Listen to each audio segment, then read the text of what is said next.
Oh, yeah! Connecting to the internet. No one makes a fool out of me. Get a load of this. There's only one real Sonic. Okay, lots to talk about today, so hang in there. Recently, the Sonic Adventure 3 Facebook page published a notoriously ill-received post, a rather bitter and angry outburst aimed at the Sonic social media. It was uncalled for and far more aggressive than necessary, to the point where even most of the other Sonic Adventure 3 staff members were unhappy with it. The entire ordeal ended with nearly everyone involved confused, upset, and overall feeling terrible. Quite a shame.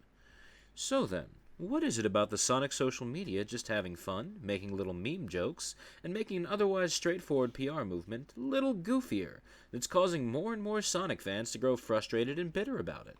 We'll be exploring that in this very video. The key to this frustration is exactly the place the Sonic social accounts have become, the role they've assumed, probably unwittingly and unintentionally. Whether they realize it or not, the Sonic social media accounts have become a bigger player in the Sonic universe than they wanted to be. So let's look at the current state of Sonic. The big running theme behind a lot of the current frustrations and concerns of the Sonic fanbase is the lack of a clear identity. Sonic has always been a little unfocused, but ever since the series tried to fly to the sun and burned its tails off on Sonic 06, it has been desperately trying to regain its balance. Every single piece of Sonic media we've received in the past decade seems to exist in its own little planet. The lore, the characterizations, even things you'd think would be universal, like the type of gameplay Sonic's associated with. Everything seems to be up for grabs and at the mercy of whichever visionary is at work. While I'd always suspected it, the recent interview with Bill Freiberger about the Sonic Boom TV show confirmed that each branch of Sonic Boom, the games, the TV, the toys, etc., works completely on its own logic. This also applies to the mainstream Sonic series.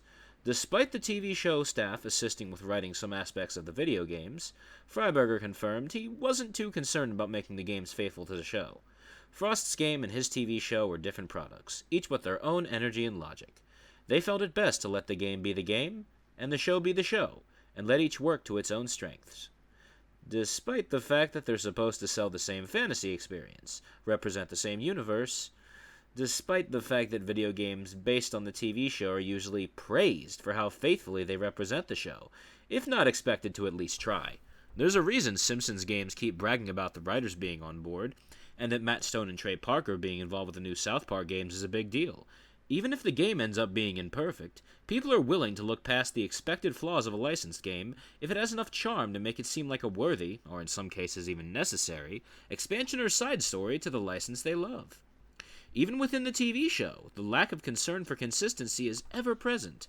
When fans asked why characters seem so inconsistent, often changing personality between episodes, it was implied the show was written to be primarily focused on the jokes and the ideas the writers had, with the characters and setting remoldable as necessary to fit the jokes.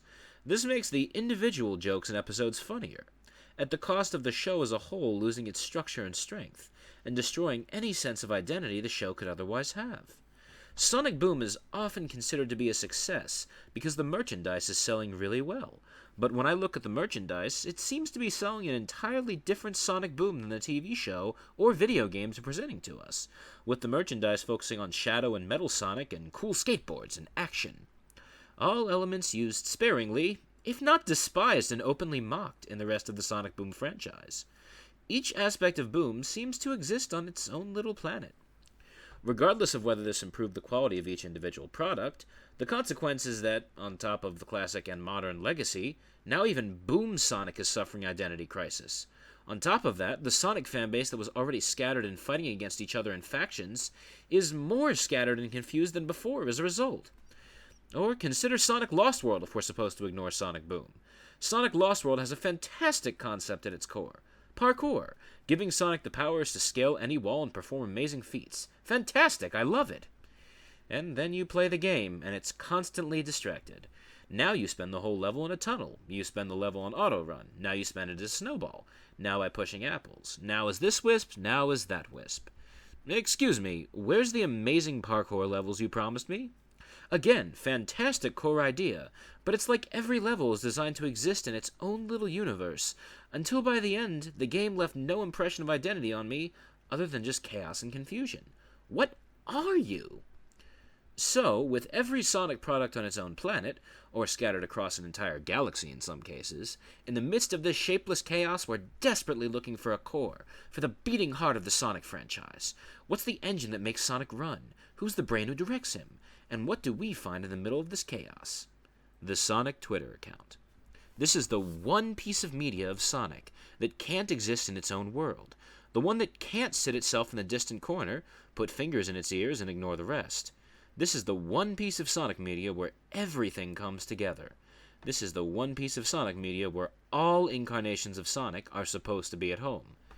This is the one piece of Sonic media where, along with the expected advertisement of new games, Sonic Adventure still exists, where classic Sonic is the foundation, where even Sonic X and Sonic Schoolhouse have a foot in the door.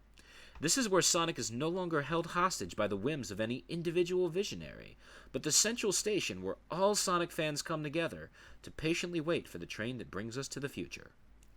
And I'm sure the Sonic Twitter account isn't even remotely aware of this. It most likely wasn't its intention to begin with. It's just a goofy guy making jokes. But unfortunately, the confusing and shapeless position Sonic is in created a burning need for the fans to find the beating heart of Sonic. The true spirit, if you will. To tell us what it's about and what will happen. It's impossible to get excited for new products when there's no structure or soul to be found.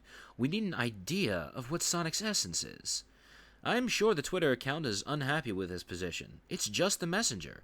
The social media staff is just as unsure of Sonic's future as we are. They're not the brains of the franchise, merely the mouth. Regardless of what they want, regardless of their intentions, this is the position they're in. They're the Ronald McDonald, the Mickey Mouse, the Bill Gates, the head of the household, the general of the army, the logo of the company. They may not have any influence or power over the company, but they represent the company, and they're responsible for representing the spirit, the core, the meaning.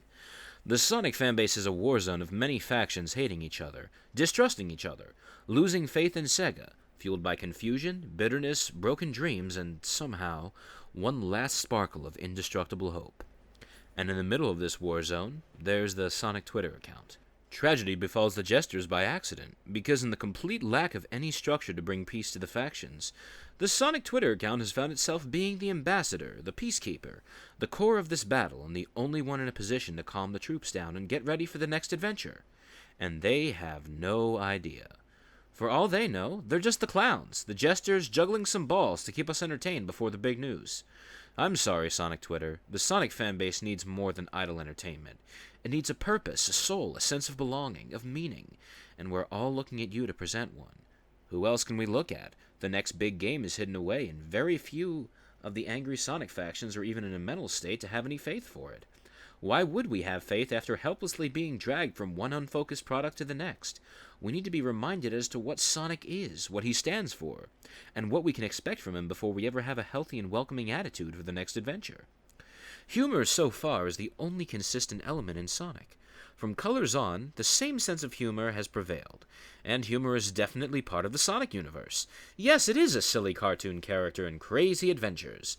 Let's have a sense of humor about it. But that's just part of the entire picture. There's more. There's a sense of adventure, a grand universe filled with locations and characters we've grown to love, music, energy, attitude, and of course, heart-poundingly thrilling design backed by solid gameplay to tie it all together in one fantastic package. So my question to the Sonic Twitter account is, where is all that? Where's the sense of adventure? Where's the sense of exotic locales, the friends we made, even the challenges of the game? All of that is entirely missing, absorbed instead into this suffocating attitude of, it's just a kid's game. Who cares? It's always been garbage. Who cares? A sobering perspective on life, sure, but who cares is not an attitude that puts you on any list of grand inspiring video game franchises. We're celebrating Sonic's 25th anniversary here. Video games don't get to celebrate a 25th anniversary when who cares is its prevailing spirit. Come on, there must be more than that. You got the humor down. You're embracing past mistakes. Great. But where's the rest? You had a character competition at first. Great, let's celebrate all the wonderful characters we've met on all of our adventures. And then you cancel it. You had a fan art competition every now and then. Yes, let's give the fans a stage to proclaim what they love about the series. But then it's gone. A few attempts to show us what Sonic used to be, all prematurely ended, all drowned out by this endless barrage of self-depreciating humor. Yes, humor is part of the Sonic universe. Yes, we should be able to laugh at past mistakes. But you've got more to offer than that, right? Because, let me be frank here, I blame the Sonic's always been garbage, it's just a game for babies attitude on the entire predicament Sonic's in right now. This is why there's no beating heart, no soul. This is why everyone is in their own corner doing their own little project. Then to shove Sonic in somewhere just because he happens to be the random hero they're assigned to use. This is another reason why the Twitter attitude rubs us the wrong way. You're celebrating the very mindset that dug the hole we're in. It's telling that the Sonic fans who do love this direction always defend this direction with the statement, well, Sonic has always been terrible. Now they embrace it. Alright, but is this really the core message you want to send to us? Is this what Sonic stands for? Is that the exciting subtitle the next game will contain? Sonic 2016. Sonic games are always shit. I guess this one is too. Buy it now. Is that the philosophy? The state of mind you want us to be in when the next Sonic game is finally announced? Again, it's not your intention, but you're an important part of the Sonic franchise now. Everyone's paying attention to you. You're dragging in new fans, shaping old fans. You represent what the series stands for. Looking at the material you present to us, I can only assume you want everyone to be hyped for some kind of goat simulator kind of game starring Sonic, because that's the vision you're selling us. That's the face you're giving our hero. Yes, people find it amusing, especially the people who hate the Sonic franchise. Good for them. Have a laugh at our expense. But question, do you expect the Game Grumps crowd to become the new Sonic fans? That the fact that you invite them to have a laugh will suddenly make them interested in your genuine products?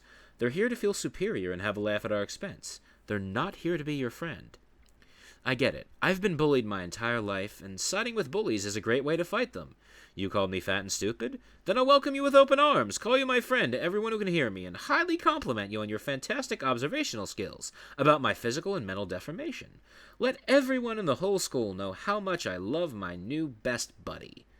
They'll freak out and will do anything to keep as much distance from you as possible to shake the horrible idea that everyone in the schoolyard thinks you're buddies. It is a wonderful way to fight bullies, so perhaps that's what you're doing with the whole Sonic and Ego Raptor thing. Putting them in an uncomfortable position where they can't openly attack you without you applauding them anymore. Great! But this comes at a price. Several factions of the Sonic fanbase, your customers, who are already bitter, jealous, confused, and lost, start to feel increasingly unwelcome. And we, being primarily fans of the Sonic Adventure era of Sonic, have had a rough couple years. Not only have games not even been remotely concerned with our specific tastes, but we've been under attack by countless sources. Screw Attack, Game Grumps, the other Sonic factions. We feel battered, defeated, crushed. We're looking at you, Sonic Twitter, for a thumbs up, for a reassuring smile, for the strength to stand up and regain our hope that the next game will be better, that the war we're enduring is slowly but surely being won. And yet you seem to join the attackers. Single out our favorite games as the primary target of your jokes. Hey, can't you take a joke? Well, sure we can, Sarge, but this isn't a joke. This is Joke D-Day. We're being wiped out here. And we have one question for you. While we can dig a joke, is there anything else? What do we get after we took a joke? And another one, and another one. Is there any life, any soul, any excitement for us to be found after we took all these jokes? Because at the moment, it seems this is all we're doing. Just standing in the open taking jokes. We feel uncomfortable being associated with your brand. We feel humiliated. You're our commander, our Ronald McDonald, our Mickey Mouse. You're supposed to make us feel welcome, make us feel like it's Christmas and we're about to get the biggest present of our lives. I don't go to McDonald's to watch Ronald McDonald make fun of fat people and share memes about the Chicken McNugget's scary ingredients. I don't go to Disney World so that Mickey Mouse can mock adults for watching children's movies. Yet I'm supposed to be hyped for the next Sonic game while the entire fanbase, the entire world, and even the PR team of the brand itself do everything to keep reminding me that everything about the Sonic franchise is a farce? Merely the playground for bullies and jesters to have a go at all the stupid morons who dare to be invested in this meaningless joke. We can't possibly get excited about any new Sonic product in the state we're in. If anything, we're already packing our bags and are just hanging around to politely wait for the bombshell to drop. The bombshell that confirms that making jokes about how dull and stupid his adventures are is all Sonic can do, and everything else is so lost and unfocused it can't even remember that Sonic's supposed to be an exciting hero on the adventure of his life. While you have no control over the next game, you do have control over what state of mind we're in when we're introduced. You still want us as customers, Sarge? Want us to celebrate the new game to the stars? Remind us that Sonic is capable of being more than just Sonic.